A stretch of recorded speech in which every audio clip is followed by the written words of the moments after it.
इस वक्त हमें ज्वाइन किया है मोहतरम जनाब शेख अहसनुद्दीन साहब ने, जो सुप्रीम कोर्ट के सीनियर वकील भी हैं और बार कौंसिल से भी आपका ताल्लुक़ रहा है। बहुत शुक्रिया सर, आपने हमें वक्त दिया। जी शुक्रिया।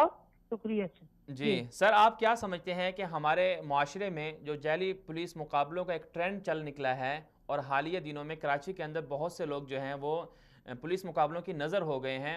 रिपोर्टों के मुताबिक कहा जा रहा है कि पिछले चंद सालों में 400 लोग और हालिया चंद दिनों में 100 रवां साल की एक जो रिपोर्ट है उसमें 122 के करीब लोग जो हैं वो मारे गए हैं। आप क्या समझते हैं कि हमारी अदालतें क्यों क्यों इन चीज़ों पर एक्शन नहीं लेती कि मुजरिमों को अदालतों के जरिए सजा दिलवाई जाए, बजाय इसके कि पुलिस वहां पर इंसाफ करने लग जाए?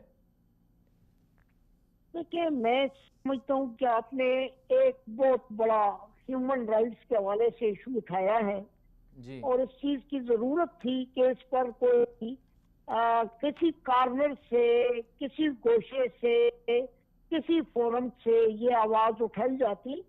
तो मैं पहले तो आपकी इस बात को अप्रिशिएट करता हूँ। बहुत शुक्रिया देखिए, सर। हमें कॉन्स्टिट्यूशन कॉन्स्टिट्यूशन आर्टिकल 9 के तहत और 14 के तहत हमें पूरा पूरा तहफ़्फ़ुज़, लाइफ, लिबर्टी और पर्दा की और जो है ये सारी प्राइवेसी की पूरी मुकम्मल तौर पर तहफ़्फ़ुज़ देता है। और ये तहफ़्फ़ुज़ हमें इस्लाम भी देता है और हमारी शरीयत भी देती है। जी बिल्कुल। आप किसी आदमी को देखें, जो आप जिनकी मिसालें दे रहे हैं उनमें एक बहुत बड़ा अलमिया ये है कि वो लोग जिनको इस पुलिस मुकाबले में मारा जाता है, बाज़ औक़ात उनके पाँव में बेड़ियां भी होती हैं और जी उनके हाथों पर हथकड़ियां भी लगी हुई होती हैं। बिल्कुल। ये कैसा पुलिस मुकाबला है? ये अभी जो रिसेंटली कराची का एक वाकया हुआ है, जी उसमें वाज़ेह तौर पर नजर आ रही है कि उनके हाथों में हथकड़ियां डाली हुई थी। जी अब मुझे नहीं समझ आती कि इनके हाथों में हथकड़ियां हैं या पाँव में बेड़ियां हैं, उनके हाथों में असला कैसे आ जाता है जी और ये पुलिस मुकाबला कैसे बन जाता है? और आप देखें कि पुलिस मुकाबलों की बाकायदा एक हिस्ट्री है। उसमें हम देखते हैं कि पुलिस जो जख्मी नहीं होती, पुलिस पर कोई फायर नहीं होता, पुलिस की किसी किस्म को कोई कदम नहीं पहुंचता, लेकिन उसके मुकाबले में जो लोग होते हैं वो हमेशा हमेशा हम देखते हैं कि वो मारे जाते हैं। ये आपको एक मखसूस दौर की अलामात मिलती हैं।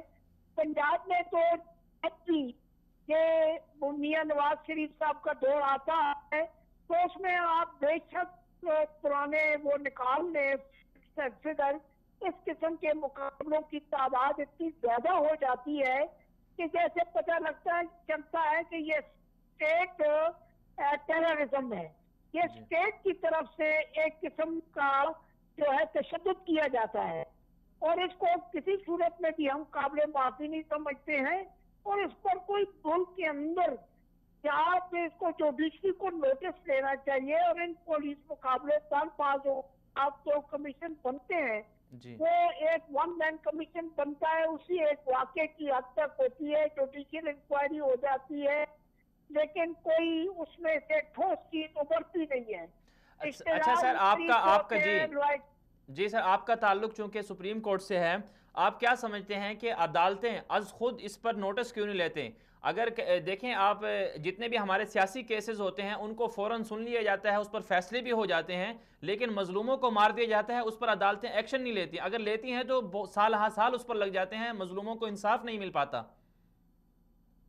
बिल्कुल दुरुस्त फरमाया आपने। मैं तो समझता हूँ कि इस वक्त की सबसे बड़ी जरूरत है, जिस तरह से पुलिस मुकाबलों की तादाद बढ़ रही है, जी लड़कीन करीब लाशों को लेकर सड़क पर आ जाते हैं, फिर उसके बाद एक बाकायदा तौर पर उनका एक डायलॉग का प्रोसेस करके उनको सेटिस्फाई कर दिया जाता है कि हम एक्शन ले रहे हैं, ये FIR कट गई है, ये हमने पुलिस अफसर को जो है वो मुअत्तल कर दिया है, बस यहाँ तक कार्रवाई घूमती है, इससे आगे जाती नहीं है।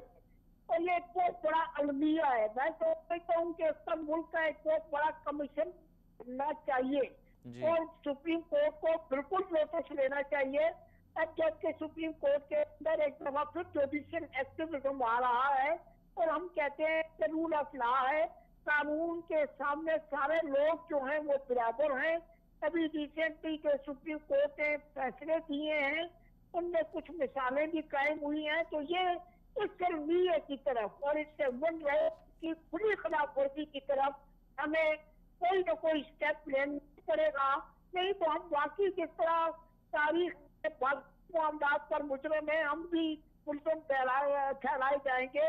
तो ये बहुत बड़ा अलमी है। अगर जनरल को पुलिस मुकाबला हो तो जी वो नजर आ जाएगा कि पुलिस भी जख्मी हुई है, वहां पर बुलेट्स भी मिली है, वहां पर किसी को अटकड़ी नहीं लगी हुई थी, जी वहां पर ऐसे होते हैं वाकयात। जी, लेकिन बहुत जिस शुक्रिया सर, अंदाज आपने से हमें जो भी वक्त दिया। मोहतरम जनाब अहसनुद्दीन शेख साहब थे हमारे साथ।